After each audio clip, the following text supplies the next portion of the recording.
Labukas.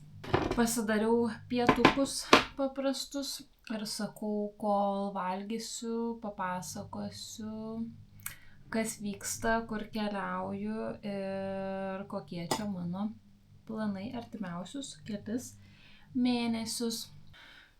Dabar yra sausio 30, penktadienis ir rytoj 4 ryto skrendu mėnesiui į Gran Canaria.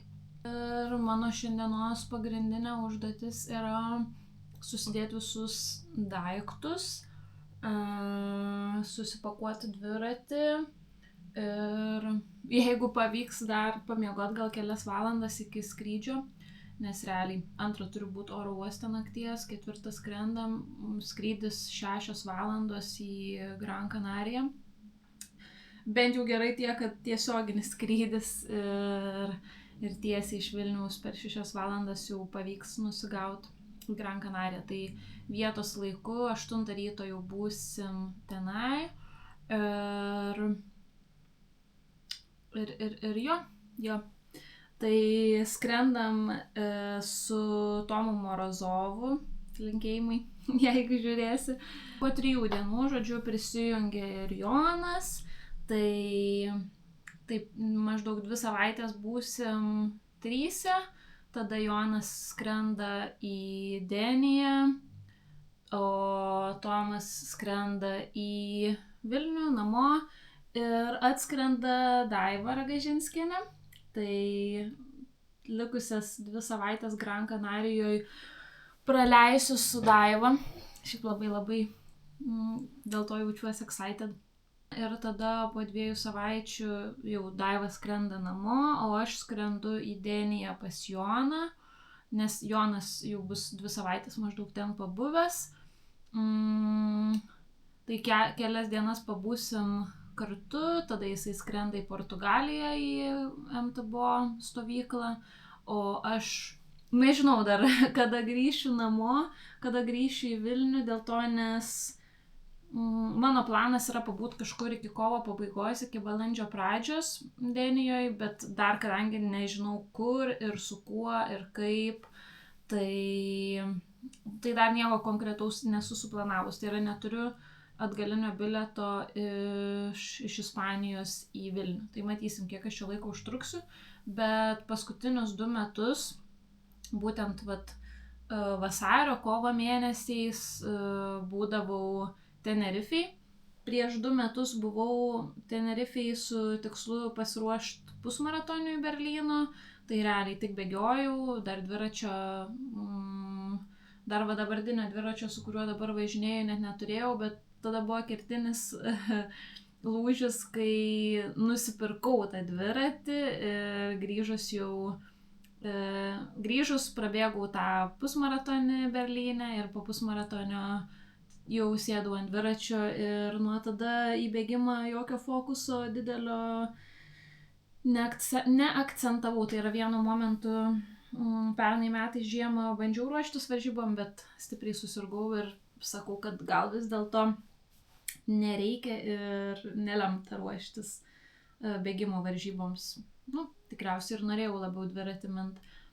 Tai tai prieš 2 metus buvau Tenerifei mėnesį laiko, bėgiojau, o prieš metus buvom su Jonu ir kitais draugais irgi Tenerifei, jau su dviračiais. Tai pirmą kartą turėjau tokią ilgą dviračių stovyklą ir per tą mėnesį žiauriai daug kilometrų buvo padaryta, gerų treniruočių, sukilimo, mėnėmi teidė, buvo žiauriai smagu ir tik supratau vieną, kad man tas mėnuo, visų pirma, aš neturėjau kažkokio plano konkretaus, kaip aš minsiu, kokias treniruotės darysiu. Realiai mano planas buvo toks, kad koks Jono planas, tokį aš darau pati, tik tais pagal savo plius minus zonas, bet tuo metu dar nebuvau nei laktato testo pasidariusi, nei labai žinojau, kokiu man pulsu, kokiais man batais mint tam tikras treniruotės, tai biški belę ką dariau. Tada pirmą kartą jau myniau su power meteriu, tai žinojau, tai yra galėjau matyti savo batus, bet man realiai nieko tai nereiškia. Ir jo, bet po to mėnesio grįžau tokia gana pavargusi ir tiesiog per tą mėnesį tiek norėjos visko daug padaryti, numint, nuvažiuoti ir nukeliauti, kad galų galėjau paskutiniam dienom, paskutinę savaitę tos stovyklos Tenerifei, ar tai nuo nuovargio intervalų, ar tai kažko jau man net buvo toks krūtinės skausmas užėjęs, atrodo, kad nuo to tokio kvėpavimo gilaus ir jau tokia buvau ant susirgimo ribos, nu tai žodžiu imunitetas buvo nusilpęs ir žodžiu grįžau tokia šiek tiek sudegus, sakykime, iš tos stovyklos. Ir jo, tai šiemet mano tikslas, tai yra viskas visai kitaip atrodys. Aišku, ir varžybų sezonas visiškai kitoks, aš dar apie tai niekur labai nepasakau, bet pernai mano tikslas buvo tiesiog įgauti daugiau patirties, tai yra sudalyvauti kiek įmanoma daugiau gravelio varžybų, MTB maratonų taurėse visose dalyvavau, gravelonuose, Megrėj, Velopyke, kur čia dar, į pasaulio čempą gravelio važiavau, žodžiu, norėjau kiek įmanoma daugiau visur sudalyvauti, kad įgautos patirties, ir Lietuvoje daugiausiai varžybų, realiai užsienį, apart pasaulio gravelio čempo Olandijoje, niekur nevažiavau, tai šiemet šiek tiek mano tikslas kitoks, turėtų daugiau kokybiškų ir tokių galbūt mažiau pažįstamų varžybų, sakykim taip. Nu, tai yra dabar kol kas vienas suplanuotas startas yra birželio pradžioj Gravel Adventure Lenkijoje. Tai važiuosiu tenai ir ten yra UCI varžybos, tai reiškia, kad ten galima bus kvalifikuotis į Europos ir į pasaulio gravelio čempionatus. Tai spalį vyksta pasaulio gravelio čempionatas Australijoje ir aš nebeatsimenu tiksliai kada, ar rugsėjo gale, ar spalio pradžioje Europos čempionatas ir nebeatsimenu tiksliai kur, ar Olandijoje, ar Belgijoje, reikėtų patikslinti, bet žodžiu Europoje. Tai šiemet tikriausiai visi važiuos į Europos čempionatą ir nuo šiemet prasidėjo kvalifikacija į tą čempionatą, nes seniau realiai kas norėjo, tas galėjo važiuoti, jeigu aš teisingai suprantu, bet niekada nesudalyvavusi Europos čempionate. Nu tai žodžiu, tai šiemet dalyvausiu Lenkijoje varžybose. Soriukas. Ką tu? Apsikirpo. Nice. Nu tai, žodžiu, ką norėjau gal pasakyti, kad pernai metais variau į kiek įmanoma daugiau varžybų, tiesiog varžybų ir Lietuvoje ir norėjau truputį įgauti daugiau patirties, manau, kad visai pavyko. Tai šiemet tikslas yra daugiau pabandyti sudalyvauti užsienį, nežinau kiek pavyks, bet pirmas startas suplanuotas jau Lenkijoje yra. Gal pavyks nuvaryti į kokią Latviją gravel weekendą arba gal į Sudoviją, bet dar konkrečių planų neturiu, nes ir su darbais reikia susižiūrėti ir visa kita, ir turiu šiaip visokių vasarą priplanavusi stovyklų moterų ir Stride Sisters, tai bent jau 3 savaitgaliai vasarą iškrenta tokie. Tai, tai ta vasara vis tiek trumpai ir daug ten visko neprivažinėsi. Tai va. Dar irgi tokie keli dalykai, ką dabar dariau iki šiol truputį kitaip. Tai labai esu dėkinga savo komandos draugams, Alter Ego ir Augustinui, kuris mane paskutinius 2 mėnesius treniravo ir padėjo pagerinti savo jėgos rodiklius. Tai tikriausiai daug kas off-seasonu vaikštoti į sporto salę. Aš irgi paskutinius kelis metus stengiausi vaikščioti, bet realiai salėje darydavau biškį beleką. Arba eidavau į kokias grupinės treniruotės, arba pasidarydavau pagal save kažkokių hit pratimų, kurie man patinka, pilvo preso, žodžiu, realiai viską po truputį, bet niekada nesu dariusi kažkokių tai sunkių bazinių pratimų su dideliu svoriu, ten pavyzdžiui pritūpimų, mirties traukos, krūtinės spaudimo, bench preso ir panašiai viską darydavau, ten tarkim pritūpimus kokiu 20 kg, gal 30 max. Tai paskutinius kelis mėnesius su Augustinu dirbom būtent ties jėgos gerinimu ir turėjau 2 kartus per savaitę tokias bazinių pratimų dienas ir dar 1 kartą per savaitę pasidarydavau, jeigu išeidavo, daugiau tokių visokių funkcinių pratimų, ant vienos kojos, šuolių ir panašiai, bet be kažkokios labai didelės struktūros, tiesiog ką pati jausdavau. Kelis kartus ėjau ten į Hyroxo treniruotės, kas irgi man labai patiko. Ir jo, tai žodžiu buvo truputėlį tikslingiau kelis mėnesius padirbta su jėgos treniravimu, ko niekada neturėjau. Tai labai esu dėkinga Augustinui už tai. Tada minėjau, kad niekada prieš tai yra kai buvau pernai Tenerifėj stovykloje, kad nebuvau pasimatavusi laktato, pasidarius testo ir nelabai žinau, kokiom zonom turėčiau treniruotis, kokiose zonose.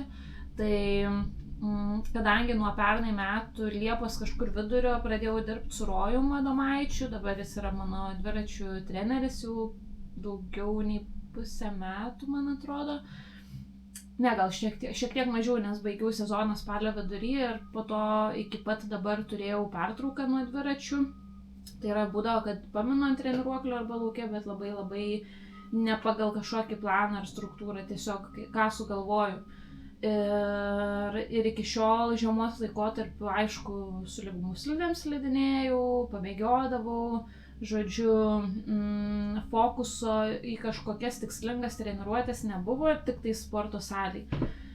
Bet vis tiek stengiausi kiek įmanoma daugiau judėti. Bet žodžiu, visai neseniai pasidariau, tai yra, kai tik pradėjom su Rojum, vasaros vidury pasidariau laktato testą ir pasižiūrėjom, kokiom zonom turėčiau treniruotis. Tai buvo visai įdomu tai, kad realiai aš visada treniravausi šiek tiek per lengvai, tai yra galvodavau, kad mano Z2, pagal tai, ką mano ten, tarkim, laikrodis ar kompiuteriukas rodydavo, yra ten 103, 135. Ir, tai yra, aš galvodavau, kad Z2 turi būti lengva, dėl to, nes aš iš bėgimo supratusi Z2 turėti lengvus bėgimus ir aš, kadangi dviračiuose dar esu tik tais kelis metus ir realiai pirmus metus tik treniruojuos kažkaip tikslingai ir su treneriu, tai po testo buvo aišku, kad truputėlį turėsiu sunkiau dirbti, tai man buvo visai didelis, nežinau, pokytis treniruočių programoje, tuos Z2 raidus turėjo tokius gana sunkius, man ten ant 105 pulso reikėdavo minti, tai man nuoširdžiai sunku būdavo ir aš tokių vatų niekada nebuvau sukusi per treniruotės lengvas, Z2 treniruotės kaip iki šiol. Bet žodžiu, grįžtant dabar prie dabarties.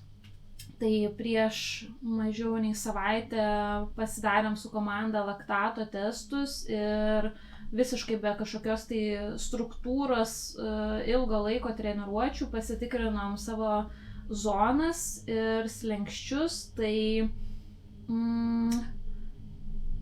kaip čia pasakyti, norėtųsi, kad visada būtų kažkoks tai progresas, bet kai tu nieko specifinio nedarai, tai tikėtis, kad jisai bus yra nelogiška. Tai faktas, kad to progreso per čia kelis mėnesius nieko neveikimo specifiškai ant dviračio nebuvo.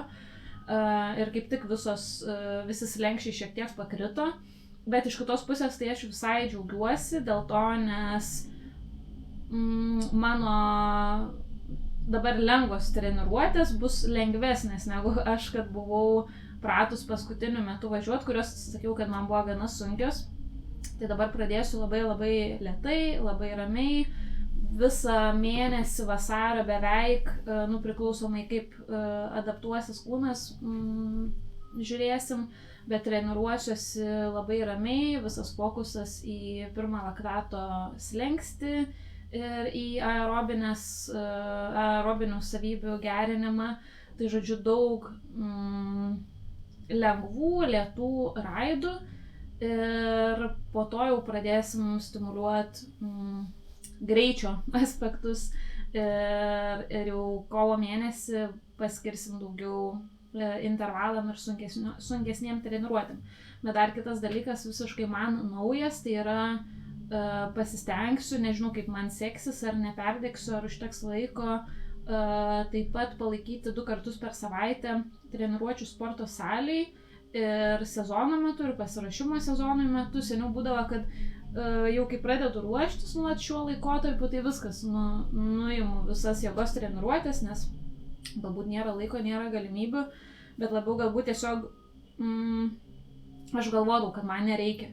Bet kadangi esu gana silpna fiziškai ir labai yra dalykų, kuriuos reikėtų pagerinti, tai viso sezono metu stengsiuosi eiti į sporto salę. Aišku, viskas, visi pratimai ir visas fokusas bus visiškai kitoks, nes dabar dirbau ant jėgos ir ant didelių svorių ir su kiekviena treniruotė tas svorių kelimas jisai vykdavo, tai dabar viskas atrodys kitaip. Galėsiu daugiau apie jėgos treniruotės, jei norėsit sezono metu papasakoti, jau kai įsivažiuosiu į tai. Į kelionę imsiu ir laktato matuoklį, kad karts nuo karto treniruotėse pasimatuočiau, ar esu teisingose zonose, ar progresuoju. Ir jeigu matysim, kad viskas juda gera linkme, tai galbūt ne mėnesį laiko fokusuosimės į pirmą slenksčio treniravimą, bet pradėsim truputėlį anksčiau greitesnius dalykus. Tai matysim. Kol kas planai tokie. Nežinau, bus įdomus sezonas, keista gal visai yra tai, kad labai dar nežinau, kur dalyvausiu ir ką veiksiu ir ką darysiu, kur varžybausiu, nes kol kas tik vienas startas aiškus. Dėl Europos čempionato dar negalvojau. Galvojau apie pasaulio čempionatą, dėl to, nes labai ir aš, ir Jonas, o beje Jonas yra jau kvalifikavęsis pasaulio čempionatui, tai jis jau turi kelialapį, sakykime, ir galimybę registruotis. Tai man dabar beliko atsirinkti. Aišku, yra daug visokių planų, kur norėčiau savo sutaupytus pinigus padėti ir toliau taupyti, bet ir aš pati, ir Jonas abu labai norim į Australiją ir visai būtų gera proga ir pakeliauti, ir patostogauti,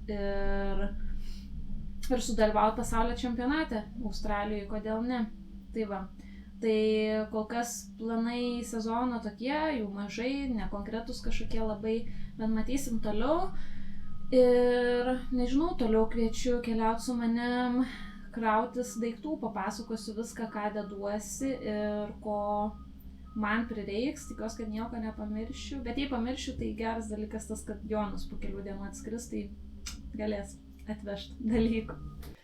Nu ką, sąrašiukas, ko reikės, tai galim praeit laivų pro šitą betvarkę. Ups. Triusikai. Žodžiu. Švarus, jeigu ką batai, tai nekniskit protą. Batai, bėgimo apranga, tapkės, 4 komplektai dviratinių drabužių.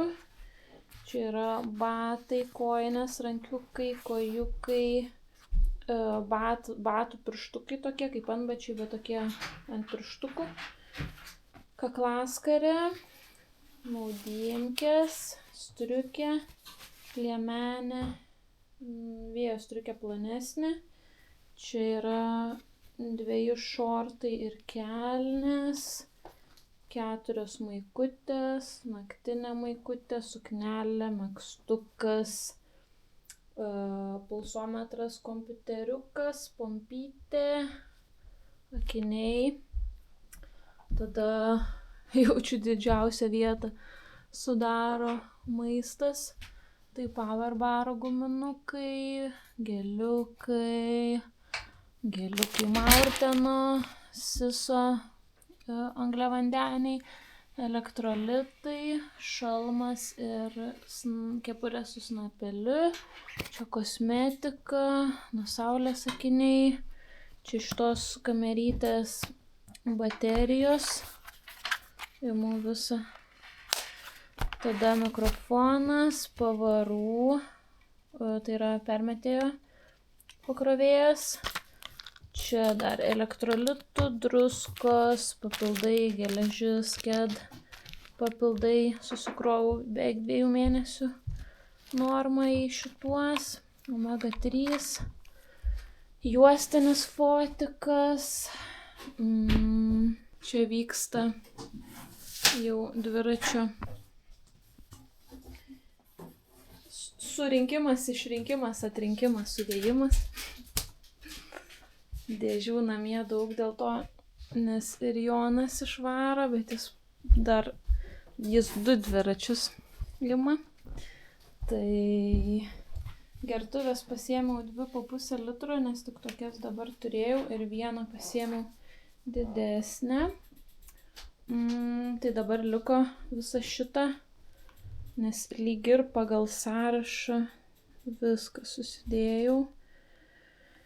Liko visą šitą susidėt kažkaip protingai į maišiukus ir tada apdėliot aplink dviratį kaip apsaugą.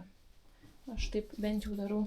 Kraunasi lemputės priekinė ir galinė. Reiks pasimti telefono pakrovėją ir tų lempučių pakrovėjus. Ir reiks pasisvert, kiek čia viskas sveria. Tai bandom dėti į maišiukus viską.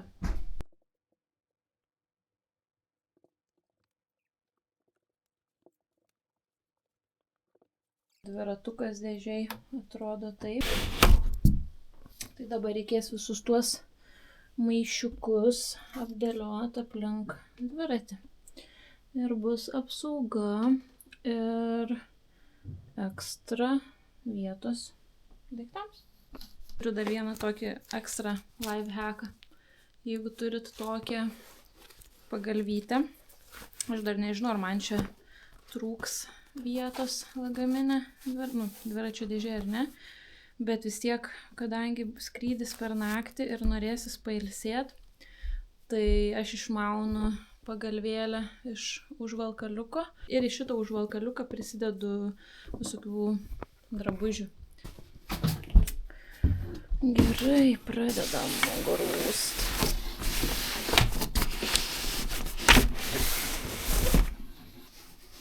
Čia yra tetris. Šitą taip galima? Yeah. Šalmas? Jo. Čia pas tave tikrai net man 5 kilogramų. Mažiau? Daugiau. Eik tu. Aš manau. Oble. Tai gerai, palauk. Tai pala, tu taip nedėk, reikia į maišiuką kokį dėt. Jo. Nu tai gerai, palauk. Gali į rūbų va tenai įsidėt. Reik pasvert pirmą. Nu gerai. Gali mano kuprinę tuščią.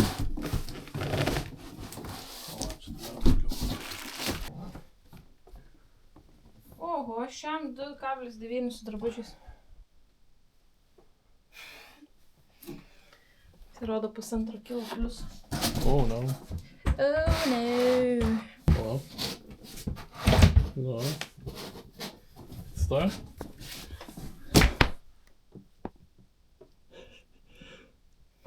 Devynias 7. O tai pala, kiek čia gaunas? 2,9. Tai gerai, gal dzin, jeigu 2,5 leidžia, tai leis 30. Nu, aš labai abejoju. Mes su Hebra parinamės, kad kilogramą viršijam. Tai gerai, o tada reikia šitą pasverti. Nu, 8,8. Nu, tai jo, 2,5. Gerai. Gerai. Važiuoju, kokia pagalvytė. Bim. Nenukris sprandas. Ką? Nenukris sprandas. Tu kad sunki? Na. Tai nenukris.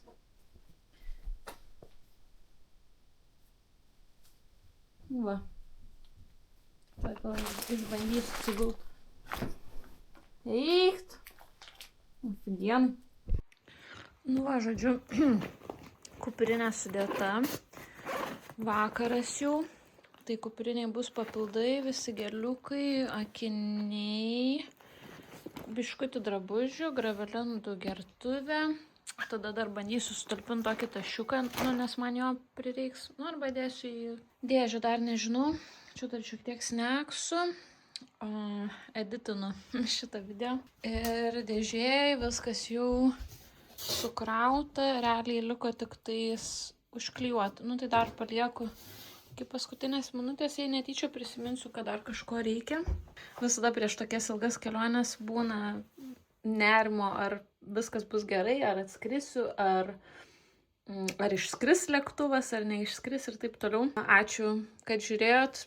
Video ilgas, bet tikiuosi, kad radot kažką įdomaus ir išgirdot. Nepamirškit šito video palaikint ir pasubscribint ir pakomentuot.